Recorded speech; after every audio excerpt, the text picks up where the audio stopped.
Shedeur Sanders came into the NFL with real buzz behind him.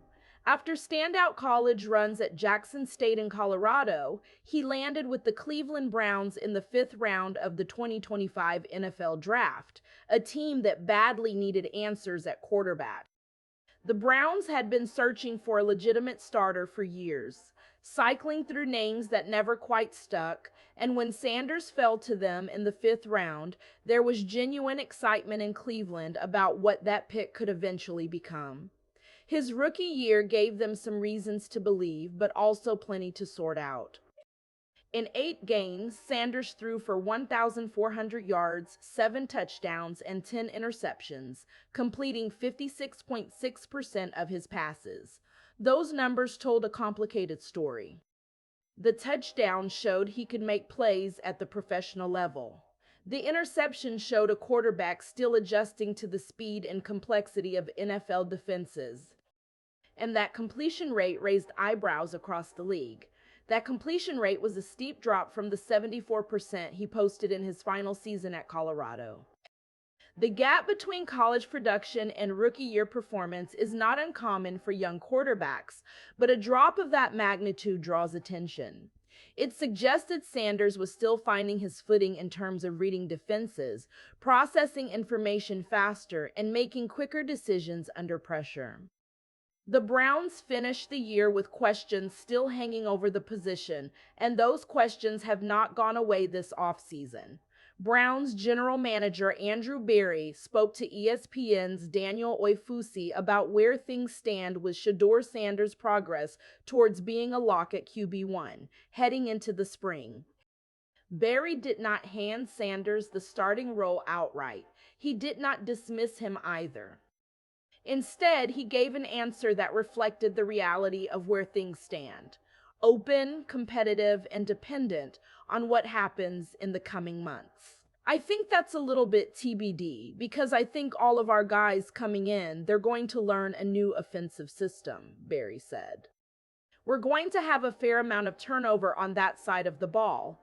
They'll have new teammates to learn, which is why the spring will be really important for the guys that are at the off-season program for us to really get a sense of their progress year over year.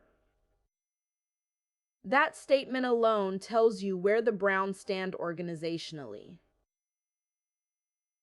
This is not a team that has already penciled Sanders in. The spring program is being treated as an evaluation period, a genuine opportunity to see which quarterbacks are moving in the right direction and which ones are not. Berry then added, "He's been working really hard. I would expect him to take a step forward, and we'll deal with that kind by week and month by month."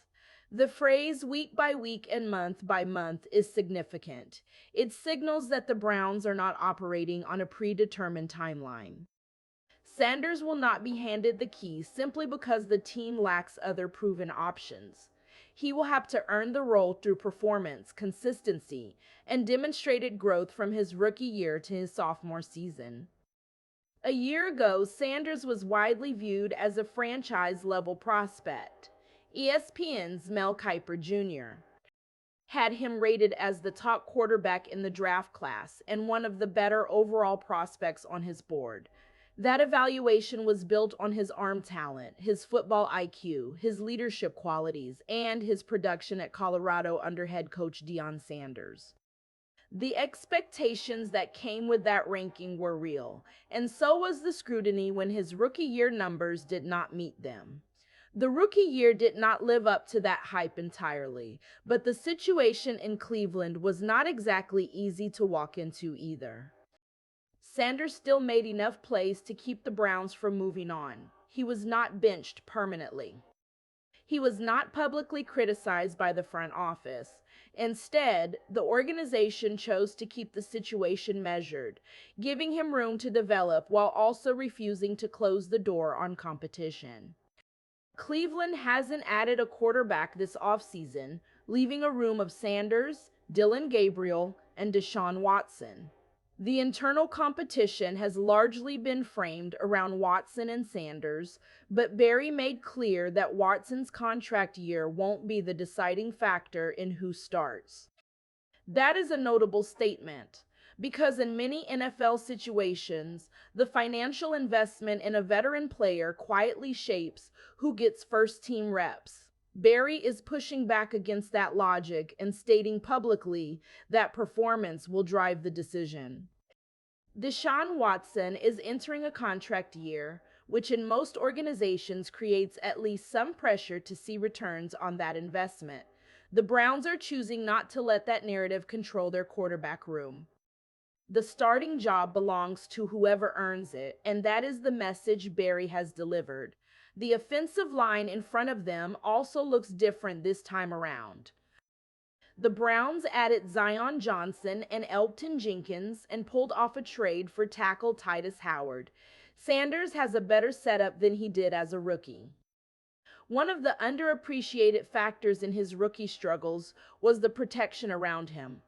Quarterbacks behind unstable offensive lines face more pressure, take more hits, and have less time to run through their progressions.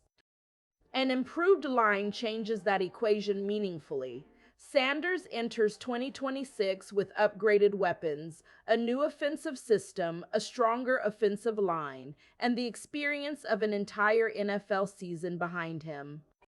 The question is whether those factors combine to produce a clearer, more decisive version of the quarterback the Browns believed they were getting when they selected him. Now it comes down to what he does with it. The Browns have given Sanders every reasonable opportunity to prove himself. The front office has not panicked. The coaching staff is installing a new system that gives him a fresh start schematically. His competition in Gabriel and Watson provides the pressure needed to keep him sharp without creating a hostile environment. Every variable that the organization can control has been addressed. What cannot be controlled is how Sanders himself responds. Whether the rookie struggles were a product of circumstance or a sign of deeper developmental challenges is a question that only the 2026 season can answer. Barry has made his stance clear. The position is not locked, the spring matters, and the decision will be made based on what unfolds between now and the start of the regular season. Sanders has the opportunity. What he does with it will define the next chapter of his career and the direction of the Cleveland Browns at the most important position in football.